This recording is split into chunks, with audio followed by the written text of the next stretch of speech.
Hi all, this is Anjali and welcome to my channel. So आज हम करेंगे कुछ DDL commands. Basically we are going to start with DDL commands. तो आज हम शुरू करेंगे कि DDL में कौन सी कमांड्स होती हैं और उनको आप कैसे यूज़ कर सकते हो MySQL में, right. So DDL stands for data definition language, right, जिसके अंदर हमारे पास वो सारी कमांड्स होती हैं जो कि टेबल और डेटाबेस के स्ट्रक्चर के साथ रिलेटेड होती हैं। तो जब आप अपने डेटाबेस का ढांचा बना रहे हो, स्ट्रक्चर बना रहे हो, जिसको टेक्निकली हम स्कीमा भी कहते हैं। सो हम इसको क्या कहते हैं? स्कीमा।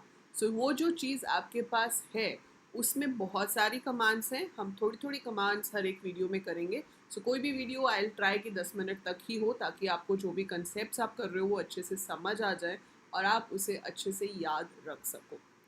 सो आज की जो 3 कमांड्स मैं आपको बताने वाली हूँ वो है शो, यूज़ एंड डिस्क्राइब। ठीक है, ये तीनों DDL कमांड्स हैं। SQL केस इनसेंसिटिव होती है, तो इसलिए कोई फ़र्क नहीं पड़ेगा कि आप कमांड को कैपिटल में लिखो या स्मॉल में लिखो। सो आप अपना MySQL प्रॉम्प्ट ओपन कर लेंगे। आप चाहे XAMPP से यूज़ कर रहे हो, लाइक मैं MAMP से यूज़ कर रही हूँ, आप डायरेक्ट MySQL क्लाइंट यूज़ कर रहे हो सकते हो, आप वर्कबेंच यूज़ कर रहे हो सकते हो, आप Oracle यूज़ कर रहे हो सकते हो, and now you can start working with it. जो ऑनलाइन मैंने आपको बताया था वो बेसिकली सिर्फ टेबल से रिलेटेड कमांड्स चलाता है। उसमें डेटाबेस हम ऑनलाइन क्रिएट नहीं कर सकते, बट टेबल्स बना सकते हैं। अभी हम जो कमांड्स कर रहे हैं वो डेटाबेस पे भी यूज़ होगी, और एक दो कमांड है जो टेबल्स पे यूज़ होगी, आपको अभी समझ आ जाएगा। सो जैसे कि मान लो मैंने अपना MySQL ओपन कर लिया, ठीक है। अब मैं ये चाहती हूँ कि मुझे देखना है मेरे कंप्यूटर में कौन कौन से डेटाबेसेस हैं। सो यहाँ पर आपको कमांड यूज़ होगी शो डेटाबेसेस, प्लूरल में लिखना है, ठीक है।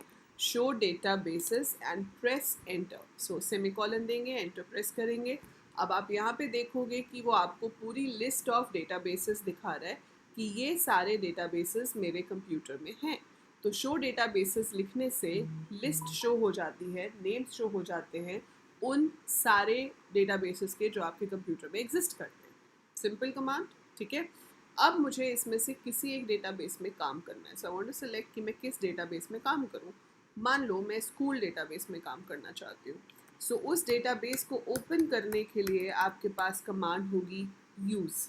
तो आपने लिखा यूज़ स्कूल, प्रेस एंटर। क्या लिखा आ गया? Database changed. तो जब मुझे अपना करंट डेटाबेस चेंज करना है, जब मुझे अपना एक्टिव डेटाबेस चेंज करना है, तो हम यूज़ कमांड का इस्तेमाल कर सकते हैं।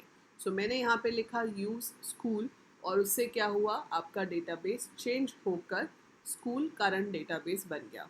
अब आप देखना चाहते हो इस डेटाबेस में कौन से टेबल्स हैं, तो आप लिख सकते हो शो टेबल्स। पहले हमने शो डेटाबेस लिखा था, अब क्या लिखा? Show tables. तो वो दिखा रहा है कि स्कूल डेटाबेस के अंदर 2 टेबल हैं, स्टूडेंट और book.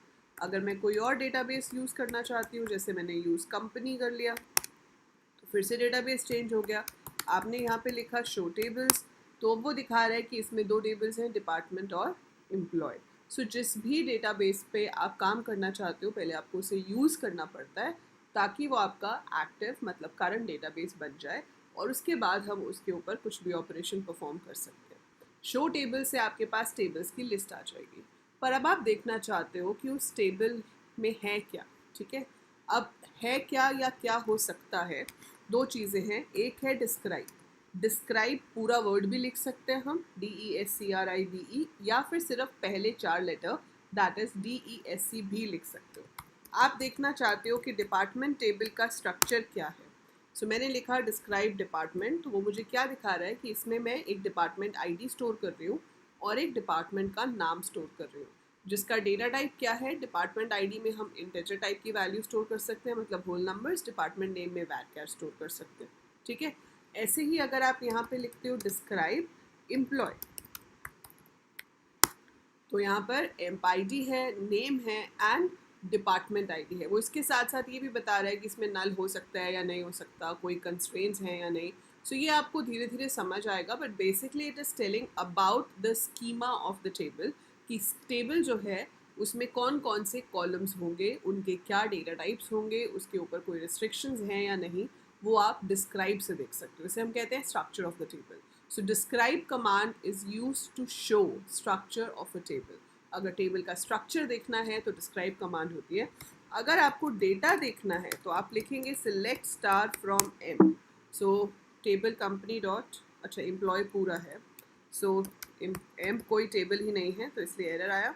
Select star from employ लिखा मैंने तो मेरे पास डेटा आ गया। सो ये जो है सिलेक्ट कमांड, इसको हम DML या फिर डेटा क्वेरी लैंग्वेज भी कह सकते हैं, जो कि डेटा को फेच करने के काम आती है। ऐसे ही अगर आपको डिपार्टमेंट देखना है तो आप लिख सकते हो select star from department. So this is what I have in department table. तो मैं यहाँ पर डेटा देखना चाहती हूँ तो सिलेक्ट कमांड का इस्तेमाल होगा, लेकिन अगर आप स्ट्रक्चर देखना चाहते हो तो डिस्क्राइब कमांड का इस्तेमाल होगा। तो स्ट्रक्चर देखने के लिए जो कमांड है वो DDL में आती है, डेटा डेफिनेशन लैंग्वेज, क्योंकि उसका काम है स्ट्रक्चर के साथ डील करना, और डेटा के साथ डील करने के लिए DML होती है। So that is select star from department. So ये तो हो गई कुछ बेसिक कमांड्स।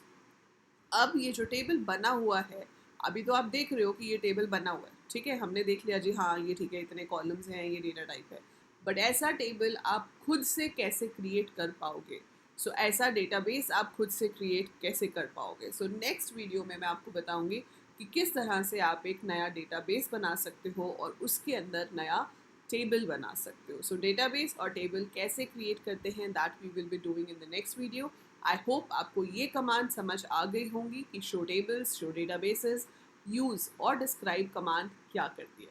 अगर समझ आ गया है तो अपनी पसंद की कोई भी एक कमांड को कमेंट्स में एक्सप्लेन कर दो। सो चारों में से एनी वन जो आपको अच्छे से समझ आई है, वैसे तो सारी अच्छे से समझ आ गई होंगी, बट जो आपको सबसे पसंद आई है, just right the purpose of that command in the comments below, ताकि मुझे भी पता चले कि किस किस को समझ आया है। एंड वीडियो को लाइक ज़रूर कीजिएगा, share it with all your friends, classmates, juniors, everyone whosoever is in computer science, क्योंकि SQL तो सबको ही करना पड़ता है, चाहे आप किसी भी लैंग्वेज में प्रोग्रामिंग कर रहे हो। So that is it for this video. I'll see you in the next one. Till then, take very good care of yourself.